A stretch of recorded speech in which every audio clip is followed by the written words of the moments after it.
This episode of the Debrief, we're going to show you this video we just finished shooting, day shoot, and this is what it looked like. We had this lady named Corey in the studio today, and it was just her on camera. So this is what the wide shot looked like. We're going to break down our lighting, some of the challenges we had with that. This is a video plate shoot, so this is what that side angle looked like. So we'll take a look at how we put all this together. Made it all work, and we got done in plenty of time. Still daylight outside, and we can do a debrief. So come along and join us.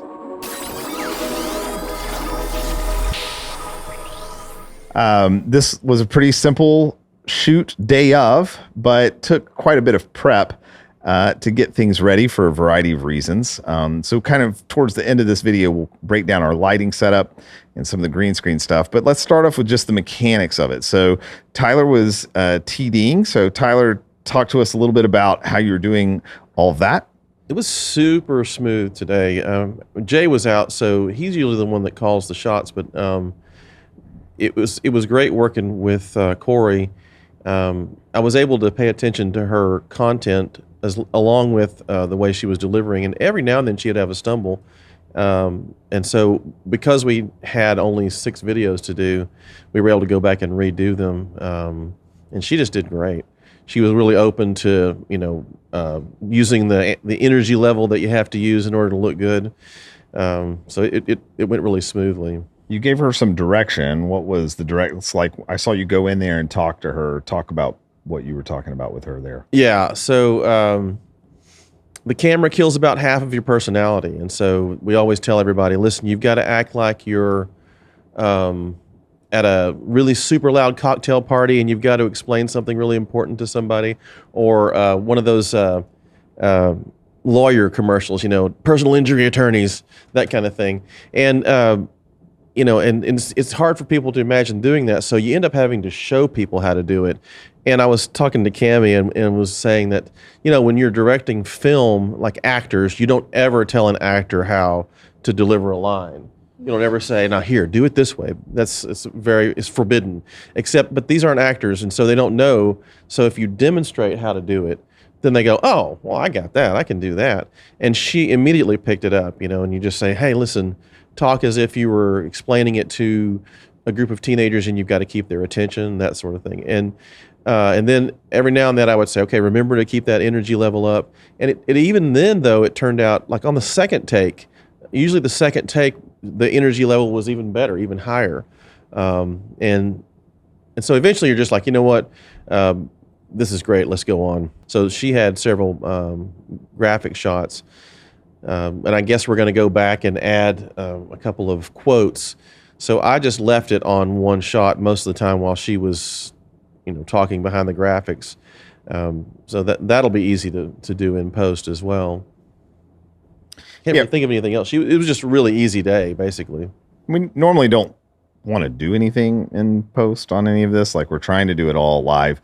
This particular client just didn't have the graphics ready. So they've asked to engage with us to do some post processing where we'll go in and actually add the graphics for the different things they're saying and do that. But normally we're trying to just do all of that live.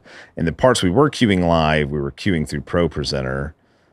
Morgan, do you have any details about? Can I say one other thing? Sure, yeah, please. Because I was out last week, you asked me when I first came in, okay, you guys have been looking at these shots for days and days and days. And so it was nice to be able to look at it with fresh eyes and be able to say, well, because I remember pointed out, well, there's a little empty space over here, and then you rearranged. And then, the tables look like they're a little low in the background, and you just went in and kind of nudged them into place. And it's so funny how when you hit that mark where the things are right in terms of perspective and relation, it's just like a magical thing. Oh, no, don't touch it. That's it.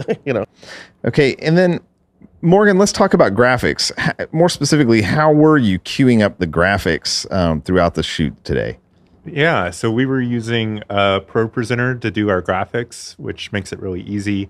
We were able to bring all that in and kind of layer it, which was really nice.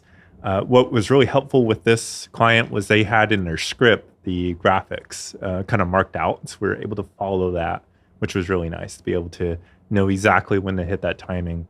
One thing that we didn't have was the quotes and Bible verses, which Pro Presenter can do. We just haven't really refined that template of what it should look like. So we've been really working hard to kind of automate that workflow. Sure. And then are you doing that? So Tyler wasn't really having to pay attention to that though. So as you were doing that, how are you queuing that up so it's kind of overriding everything else that was happening?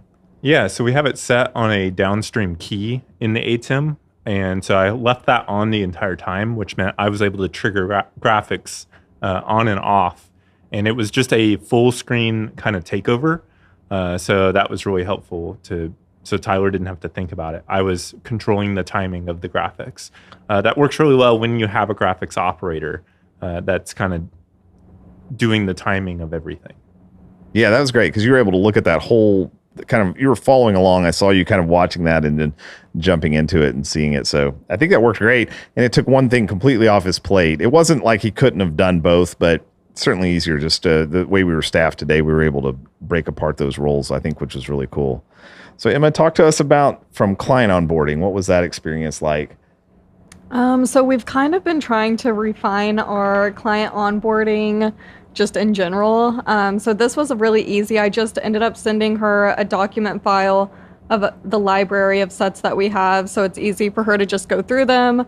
And Ian, who's on Murgon's team, he was able to go through them. So they decided on this set together. So they just let us know which set they wanted. And then we did a Zoom meeting, me and Corey, a couple weeks ago, and just went through the logistics of her filming day. And I answered any questions she had and went over like hospitality questions to make sure she had a really good experience here. So the onboarding process was really good. And then I think it transitioned well to a seamless day today where we knocked out her videos really fast and it was a really effortless day. Yeah, that's cool. And I love the idea of us having this menu, which has been something I've been wanting a long time, is how do we get to a point where it's like, okay, which option, which set do you want? And so great job putting all that together. You made that super awesome and easy.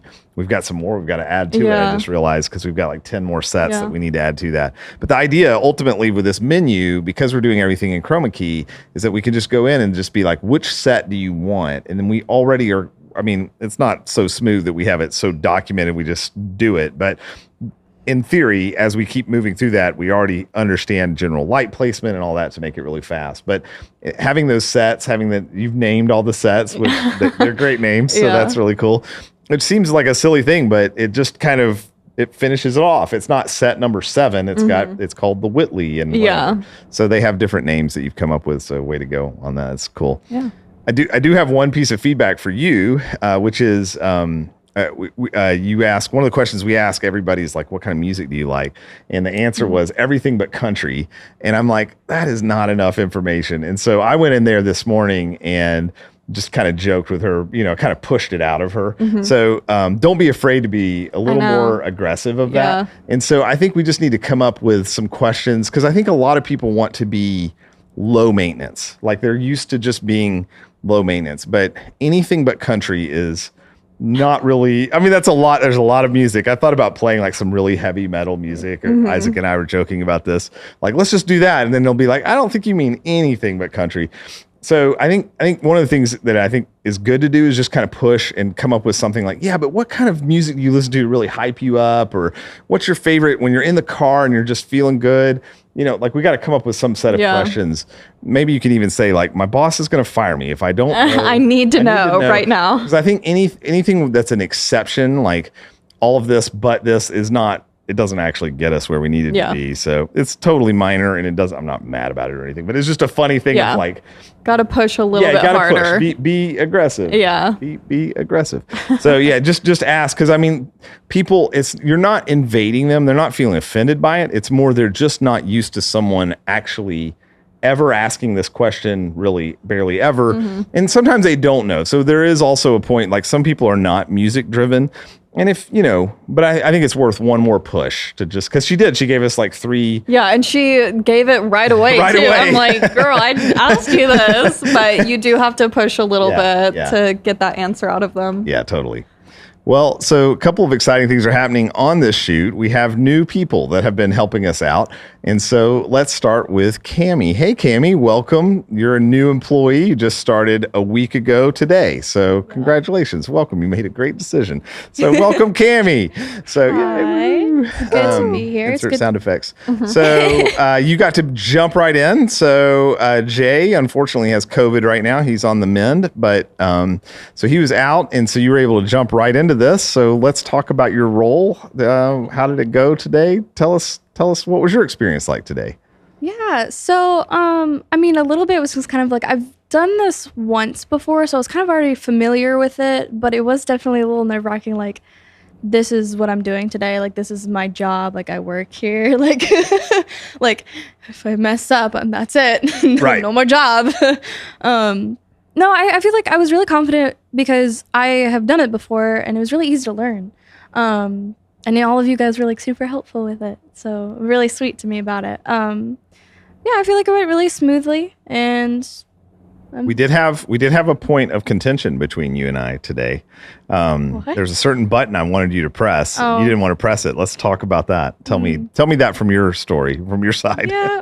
Well, I don't really know how to kind of communicate with clients all that well yet because I'm new and, you know, I work here now and I don't really know what that balance is like for me yet. But pressing a cheer button for a sound effect to go off after they've finished a video or finished a take, and I was just kind of like, I don't really feel comfortable doing that. I just don't know how they'll respond to it, but she responded well to it. What did she say at the end of after you pressed it?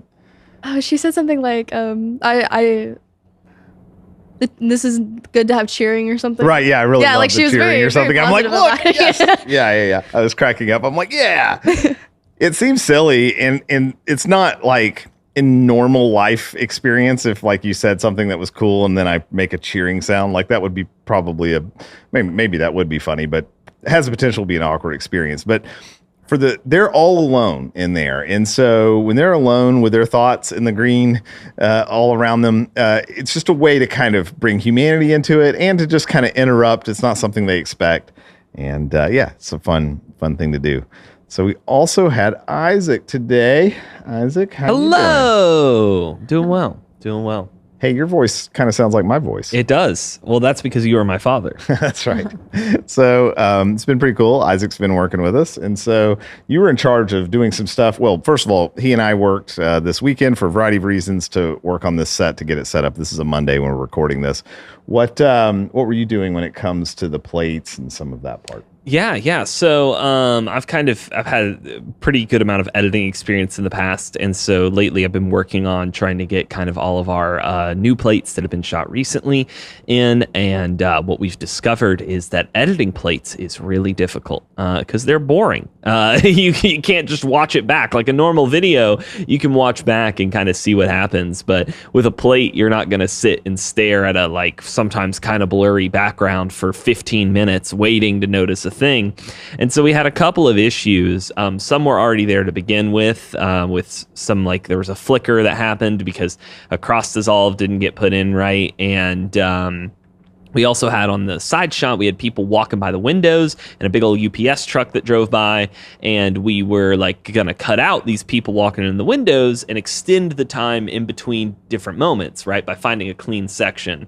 Well, in trying to do that this morning, I missed that UPS truck that was driving by just because we were kind of getting things together right up until the very end there. And so because of that, we were cutting kind of that little section. I put it in. It turned out the UPS truck was in that section. And so about every 4 minutes, a UPS truck would drive by this window. Really working hard today. Yeah, UPS, man, they were delivering a lot. But the good news was these were relatively shorter videos. I don't even know what the longest one was. So I don't think that really ever showed up. And we got it fixed about halfway through kind of the first couple of videos. We got that re-uploaded and checked out. But yeah, we figured out plates are really tough. we definitely want to work through a workflow. I've kind of had the idea of putting up on this TV wall out here and just put up all angles of every plate that we have and just run it for a day after a plate's done editing, kind of in the background while everyone's working, and just see like, oh, did we notice, oh, that one flickered? For big things. Obviously the little things are still going to be hard to catch, and we probably won't catch them until we figure out a better way to maybe vet all these, but a quick way to start. There it is. That UPS There's truck. the truck. And so, so having that, I think, might be a thing we're going to try doing in the future to kind of verify stuff like the UPS truck and brightness changes. Just if we notice, hey, something feels like it's happening a lot, then we can take a second look at it. But yeah. Love that. Well, let me hop into some stuff around keying and some lighting things that we had to do. In fact, I think, Morgan, what I can do is airplay this little video. So here's kind of behind the scenes of, here we go. So here's behind the scenes of what the setup looked like. So we had 2 lights that are IntelliTech, the Mega Light Cloth. And then in front of that, I have some extra diffusion from a Scrim Gem. We have some other IntelliTechs that are helping supplement lighting on the background, just kind of showing what the client was seeing. Mainly she's looking at the prompter. And then over on this side over here, we've got another Intelli, and it had another Hive to just kind of supplement some lighting. So something that was different on this shoot, but I think ultimately achieved a look I've been trying to get for a while. I'm trying to do a shadow side on these shoots, but when you start chroma keying, you'll notice a lot of chroma key stuff they're very evenly lit. It doesn't really have a shadow side and a bright side. And a lot of that, there's a lot of reasons why, but it's more challenging to do. So what I'm trying to do here, I brought in this extra IntelliTech. So normally we just have one of these Mega Light Cloths running and kind of probably that one over to her side. But I wanted something that would wrap the light a little bit more over. So if you cut over to Editor, Morgan, you can show. So see, I've got this light where it's a much smoother light. It's covering more of her nose, kind of Rembrandt-like, still going all the way over and getting that shadow side, but it's still a very pleasing light because it's wrapping so much. And I don't really have an easy way to show, like to zoom in, but I've got a really nice catch light, both from the shadow side where we shoot that side angle shot, but also from that front angle. You can see her eyes are really lit up nicely. So that big broad light creates a lot of sparkle in her eye. However, the challenge around this comes into getting that false color evenly lit. And so if we move over to the Ultimat station, what I'll show you here is I have false color turned on. So for those of you that are doing a lot of keying, I just wanted you to see this is where we ended up. It's not perfect, but it worked out pretty great for us. So you can see the false color here. This is the actual shot. And so here we are in false color. This is through a prompter. The prompter tends to add a little vignetting around the edges. So you'll notice in the bottom corner, there's a little exposure differential. And then you'll also notice on camera right, some little sparklies kind of midway in the shot. And so that's actually, we've recently repainted our wall, but right there, the texture of the wall is just a little off. And I could not resolve that with lighting in the time we had. But this actually took a ton of effort to work on, partly because we're using a Sigma 18 to 35. We have 2 of those lenses, and this one just, the one that was on it, I was sliding down to change the exposure, the f-stop, and it never could get it bright enough, and I couldn't figure out what was happening. It's been a long time. Finally, at some point, I just switched out to the other Sigma lens, and in doing that, the same 18 to 35, it worked like a champ, and it was like, oh, it's actually plenty of brightness. Anyway, that's just a weird issue of maybe there's an issue with our lens, or maybe there's an issue with the studio camera doing iris control on that lens. I'm not sure. This is fresh, so I don't have an answer to that. I do know switching out the lens fixed that. So that's that shot. And then this shot over here, this is the side shot. So again, not perfect. I would have put some more effort into this. However, when we actually look at the final shot of what this looks like, so if you cut over to Editor, you'll see that where she is very much in the green. And so it didn't really affect any of that for us. So when I had that shot over here, like this, all of this area through here, this is where the exposure was. If you'll cut back over to the false color, you can see. So right where her head is, that part was very evenly lit. Her hands weren't moving a ton. It looked fine. So we moved on and called it good. But those are those two shots that we had through there. And then when it comes to just the actual key itself, let's see, I've got this little video here I can play from the Apple TV. So here you can just see me just recording through it. So those are the shots. You'll notice we've got a pretty decent job on her hair. Looks pretty good there. And sorry for the vertical video. I was doing this for Instagram. But here's those different angles that you see there. That's what it ultimately looked like. So I think we were able to get a really nice key and actually be able to get in pretty tight on this where, let's see, if I just zoom, can I do this super fast? So if I come into Keynote here, I'm just going to really zoom in quite a bit on this. And let me just hit play here. So, I mean, we were able to get all of her individual flyaway hair. If you know much about keying, blonde is a very challenging color to get. And here you can see we've got all those flyaways looking really good. And the same on this shot, if I just kind of do a quick zoom in on that, just so we can kind of see what that ultimately looked like. We've got nice flyaways showing up fine in the shot. And it just really helps distinguish from maybe like the ATEM keyer. I wouldn't be able to do that in the ATEM to be able to get that level of granularity that's showing in there. It was hard. And so one last, let me just look at this little piece because now I'm curious. Yeah, it looks pretty good. So all this looks pretty good right here.